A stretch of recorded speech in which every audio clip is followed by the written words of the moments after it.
Hello guys, అందరికీ 100 days ఛాలెంజ్లో day 5 అనమాట. So ఈరోజు వచ్చేసరికి చికెన్ కర్రీ ఎలా చేస్తారో చూసేద్దాం రా. హాయ్ అండి, నమస్తే. మేము గోదావరి మీ శ్రీకాకుళంలో మా హోటల్లో ఇవాళ చికెన్ కర్రీ ఎలా వండాలో చెప్తామండి. 3 కేజీల చికెన్కి 150 గ్రాముల ఆయిల్, 1/4 కేజీ ఉల్లిపాయ పేస్ట్ రద్దు, 10 పచ్చిమిరపకాయలు వేసి కొంచెం సాల్ట్ వేసి బ్రౌన్ కలర్ వచ్చేదాకా వేగనిద్దాం. ఉల్లిపాయ బ్రౌన్ కలర్ వచ్చింది, ఇప్పుడు చికెన్ వేసుకుందాం.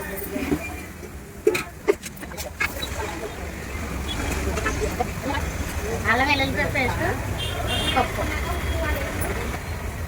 2 కప్పులు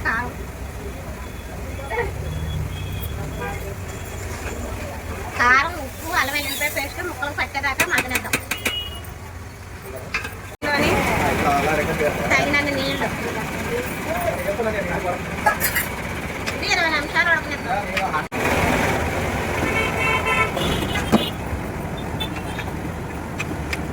ఉప్పు సరిపోయిందో లేదో ఒకసారి టేస్ట్ చూసుకోండి.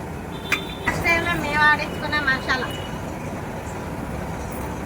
వేసిన తర్వాత 10 నిమిషాలు ఉడకనివ్వాలి. అయ్యడానికి ఈ నూనె ఎలా వదులుద్ది కదా, అప్పుడు స్టవ్ కట్టేసుకోవడమే.